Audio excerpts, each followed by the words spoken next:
Hello, सुप्रभात। फिर से आपके सामने प्रस्तुत हूँ।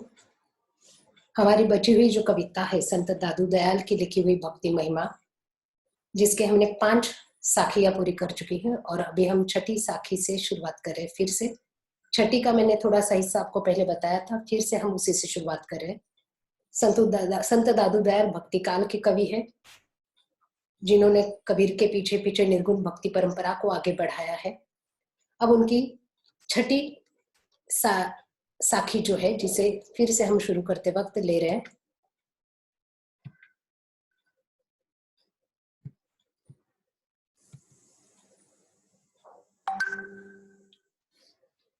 कागद काले करी मुए केते वेद पुराण, एके आखर पीव का दादू पढ़े सुजान। जैसे हम कितने भी वेद पुराणों को पढ़ चुके हैं, कितने सारे विद्वान लोग अपने वेदों की चर्चा करते हैं, बहुत कुछ लिख रखा है उन्होंने उन वेदों पर, लेकिन एक प्रिय रूपी अक्षर नहीं पढ़ पाते हैं तो उसका कोई अर्थ नहीं।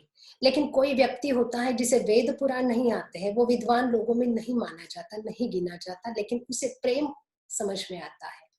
वो पीव यानी प्रिय ईश्वर को समझता है, या वो पीव रूपी अक्षर आखर यानी अक्षर उसने समझा है, प्रेम को समझा है, तो वह दादू जी कहते हैं, दादू दयाल जी कहते हैं, वह व्यक्ति सुजान होता है।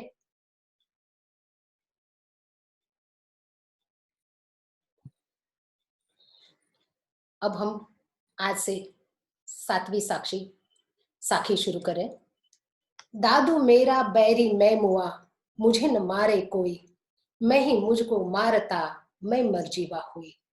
दादू दयाल जी कहते हैं, जैसे मैंने पहले भी आपको बताया था कि ये भक्ति काल के जो कवि लिखा करते थे, उस वो हर वक्त अपना नाम उस पद में, उस दोहे में, उस साखी में लिखा करते थे। दादू जी कहते हैं, दादू दयाल जी कहते हैं, दादू मेरा बैरी मैं मुआ। बैरी यानी शत्रु, मुआ यानी हुआ।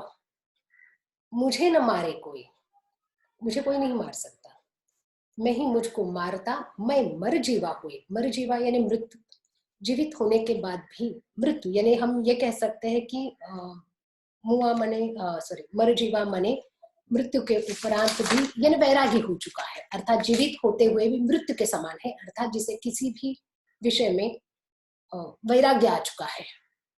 अब हम शुरू करते हैं फिर से। दादू मेरा बैरी मैं मुआ। व्यक्ति जब इस संसार में कहता है कि मेरा ये शत्रु है, मेरा वो शत्रु है, ये मुझे हर वक्त किसी भी बात में अड़ाता है, ऐसा कभी होता नहीं। व्यक्ति का कोई शत्रु नहीं होता है। हर व्यक्ति का शत्रु अगर कोई है, अगर किसी की तरक्की की ओर ले जाते वक्त हम कहते हैं कि इसके कारण मेरा ये नहीं हुआ है, ये मेरा शत्रु है, ये मेरा बुरा चाहता है, सच में तो ऐसा कुछ भी नहीं होता है। मनुष्य का शत्रु मनुष्य खुद होता है। अगर वो चाहे तो बहुत कुछ कर सकता है, लेकिन अगर उसकी तरक्की में अगर कोई रोक लगाता है तो वो उसका खुद का मन होता है, वो खुद होता है। कोई किसी को चाह कर भी रोक नहीं सकता है। इसीलिए अगर हमें अपने आप पर विश्वास होगा तो हम कभी रुक नहीं सकते हैं। तो यही बात आगे चलकर दादू जी कहते हैं, मेरा बैरी मैं मुआ। मेरा बैरी मैं खुद हूं, मेरा बैरी मेरा शत्रु मैं खुद हूं। मुझे न मारे कोई, मुझे कोई और नहीं मारता है या कोई और नहीं मार सकता है, क्योंकि मेरा और कोई शत्रु है ही नहीं। मेरा कोई शत्रु है तो मैं सिर्फ मैं हूं, मैं खुद हूं। मैं ही मुझको मारता, मुझे कोई और नहीं मार सकता है। मुझे कौन मारता है तो मैं खुद अपने आप को मारता हूँ। और मैं क्या बन जाता हूँ, मैं मरजीवा बन जाता हूँ, अर्थात मैं वैरागी हो जाता हूँ। क्योंकि हमें अगर कोई नुकसान पहुंचाता है तो कोई और नहीं पहुंचा पाता, हमें नुकसान हम खुद पहुंचाते हैं। क्यों? क्योंकि ये हमारा नुकसान करने वाला कोई और नहीं होता है, हमारे अंदर का घमंड होता है, हमारा अहंकार होता है। ये हमारा जो अहंकार है, ये जो हमारा घमंड है, ये घमंड हमें अपने तरक्की से रोक लेता है। क्योंकि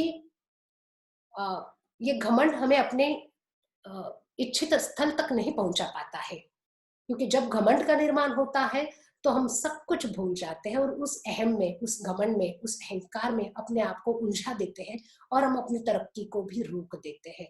अर्थात ऐसे व्यक्ति हम मरजीवा हो जाते हैं। जीवित होते हुए भी हम मृत व्यक्ति के समान हो जाते हैं, क्योंकि ये अहंकार, ये घमंड हमें कुछ भी करने नहीं देता है। इसीलिए अगर हमें कुछ करना है, अपनी तरक्की करनी है, हमें आगे बढ़ना है, तो सबसे पहले हमारे अंदर जो अहंकार है, हमारे अंदर जो घमंड है, उस घमंड को हमें रोक देना है। अर्थात मनुष्य का शत्रु कभी दूसरा कोई हो ही नहीं सकता है। अगर उसका कोई शत्रु होता है तो उसका शत्रु उसका खुद का घमंड होता है, उसका अहंकार होता है, जिसके कारण वो आगे का रास्ता नहीं देख पाता, अपने आप को श्रेष्ठ समझता है और अपनी तरक्की को वहीं पर रोक देता है, और इसके कारण हम मरजीवा हो जाते हैं। अर्थात हम जीवित होते हुए भी मृत के समान हो जाते हैं।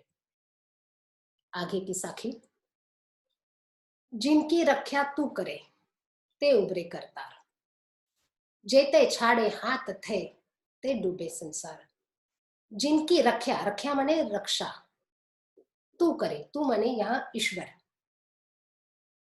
ते उबरे करतार, उबरे यानी उबारना, बचाना, करतार यानी कर्ता, अर्थात साक्षात ईश्वर।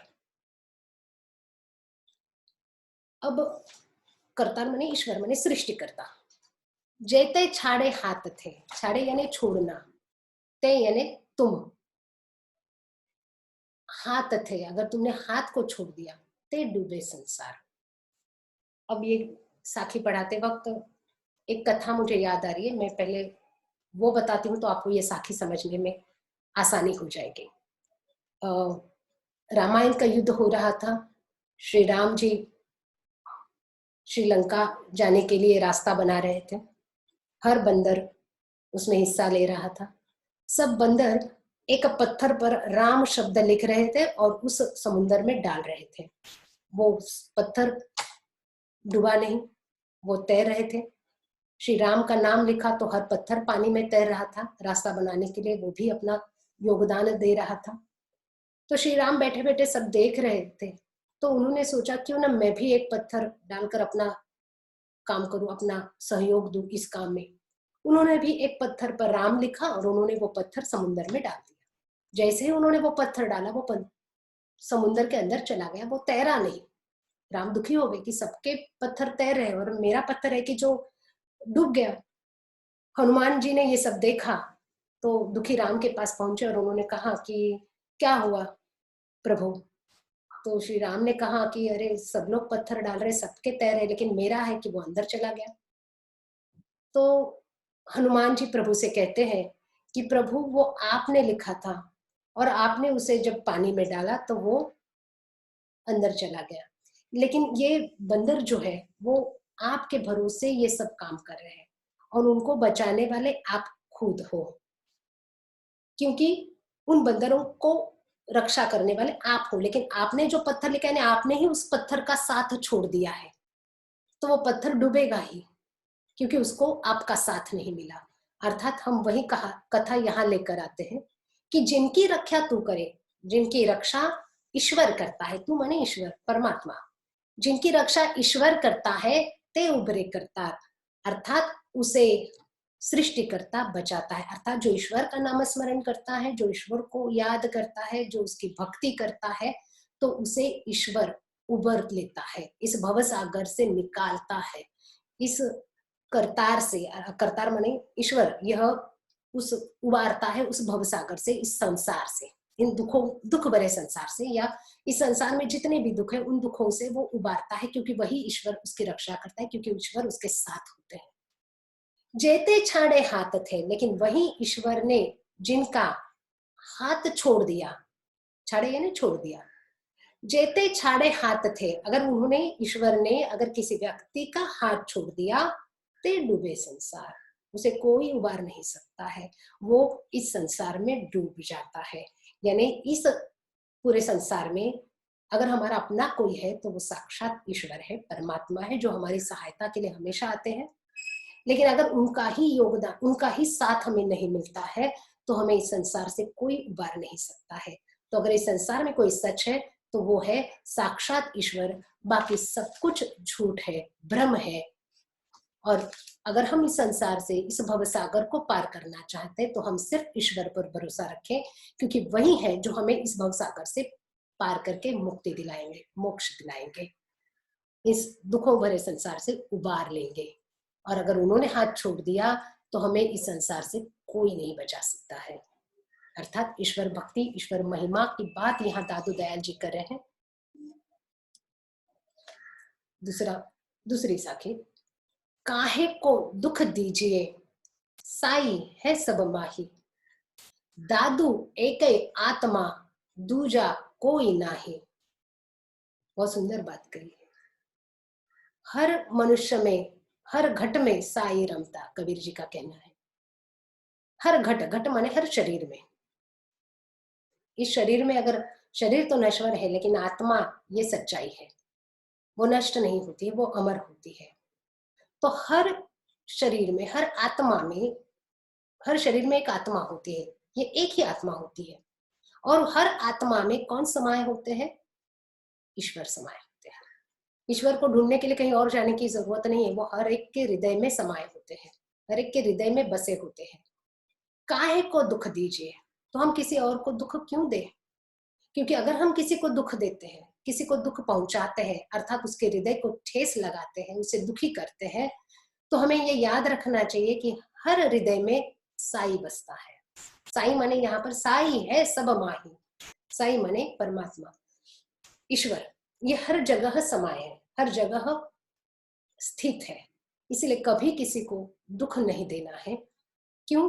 दादू एक ही आत्मा, दादू दयाल जी कहते हैं सिर्फ आत्मा एक ही होती है, और उस एक आत्मा है जो अमर है, वो आत्मा माने ईश्वर है जिसमें समाये हुए है, दूजा कोई नहीं, दूसरा कोई हो ही नहीं सकता है।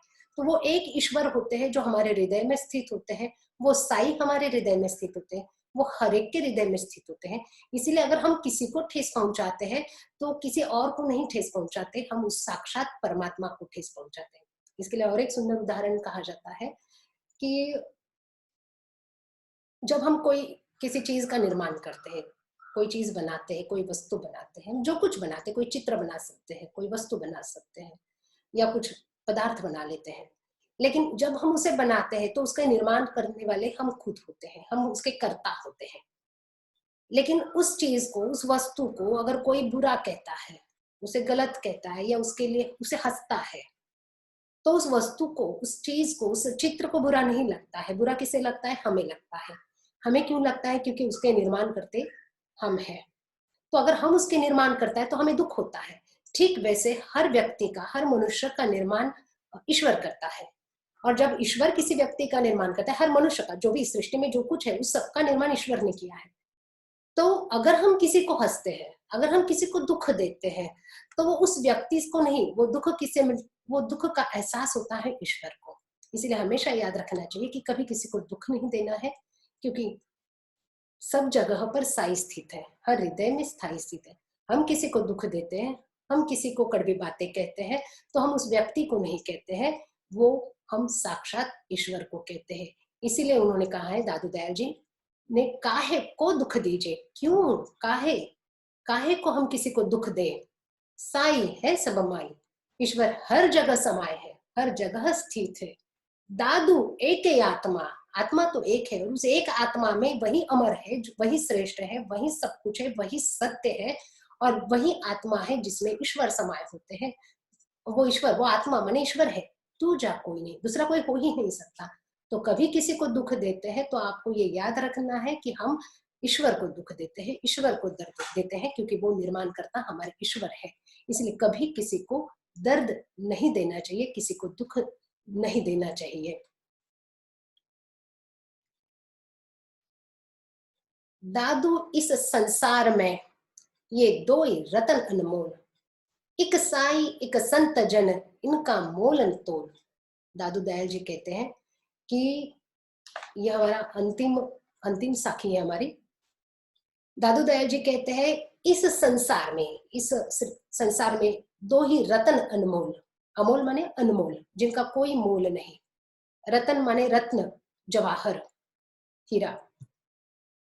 एक साई एक संत जन, एक रत्न है, दो रत्न अनमोल है, उसमें से एक साई, साई माने ईश्वर, एक संत जन माने भक्त कहेंगे या साधु कहेंगे या गुरु कहेंगे। यहाँ पर इनका मोल न तोल, इनका कोई मोल नहीं, इसे किसी बात से हम तोल नहीं सकते हैं। यहाँ पर हम ये कहेंगे कि जैसे उन्होंने ईश्वर भक्ति की महत्ता को स्पष्ट किया है, वैसे इस अंतिम दोहे अंतिम साखी में दादू दयाल जी ने गुरु महिमा का वर्णन भी किया है। दादू इस संसार में, दादू दयाल जी कहते हैं कि इस संसार में दो ही रत्न है, दो ही अनमोल रत्न है जिनका कोई मोल नहीं हो सकता है। वो है एक ईश्वर और दूसरे गुरु। वह गुरु जो हमें ईश्वर तक पहुंचाते हैं, इसलिए गुरु को भी उन्होंने श्रेष्ठ कहा है। ये आध्यात्मिक गुरु की चर्चा हो रही है, आध्यात्मिक गुरु की बात हो रही है, क्योंकि अध्यात्म में बिना गुरु के ज्ञान नहीं होता है। या फिर से कबीर का एक दोहा हम कह सकते हैं, गुरु गोविंद दो खड़े काके लागू पाए, बलिहारी गुरु आपने जिन गोविंद दियो बताए। अर्थात गुरु और गोविंद दोनों सामने खड़े हैं, किसके पैर छोड़? तो कबीर जी ने खुद ही जवाब दिया है, बलिहारी गुरु आपने जिन गोविंद दियो बताए, कि गुरु श्रेष्ठ है क्योंकि उन्होंने मुझे गोविंद तक पहुंचने का रास्ता बताया है। इसलिए आध्यात्मिक क्षेत्र में गुरु का नाम बहुत आदर से, बहुत सम्मान से लिया जाता है। यहाँ इन्होंने यही बात बताई है कि संसार में दो ही रत्न अनमोल होते हैं, एक तो हमारे प्रभु, हमारे साईं, हमारे परमात्मा, हमारे ईश्वर, और दूसरे हैं हमारे संत जन, अर्थात वो हमारे गुरु, आध्यात्मिक गुरु, वो हमारे सारे संत जो हमें साईं तक पहुंचाने का रास्ता बताते हैं। इन दोनों का मोल संसार में किसी बात से नहीं हो सकता है, हम इसे तोल नहीं सकते हैं, ये अमूल्य है। इन दो रत्नों को हमें हमेशा संभल कर रखना है, अर्थात इस संसार में ईश्वर भक्ति, ईश्वर की महानता को समझना है, और उसे समझाने वाले सभी संतों का, सभी साधुओं का, सभी गुरुओं का हमें उनका महत्व यहाँ पर उन्होंने बताया, और उनको भी हमारी जिंदगी में महत्व दिया, हमारी जिंदगी में उनका भी महत्व दादू दयाल जी ने बताया है। साईं और संत, ईश्वर, परमात्मा और भक्त, हमारे गुरु, इनका कोई मोल इस पूरे संसार में नहीं हो सकता है। इसी के साथ हमारी पहली कविता, अर्थात जो हम ऑनलाइन लेक्चर में ले रहे हैं, वो आपकी किताब की 5वीं कविता और हमारे ऑनलाइन लेक्चर की पहली कविता भक्ति महिमा संत दादू दयाल जी की पूरी हो जाती है। धन्यवाद।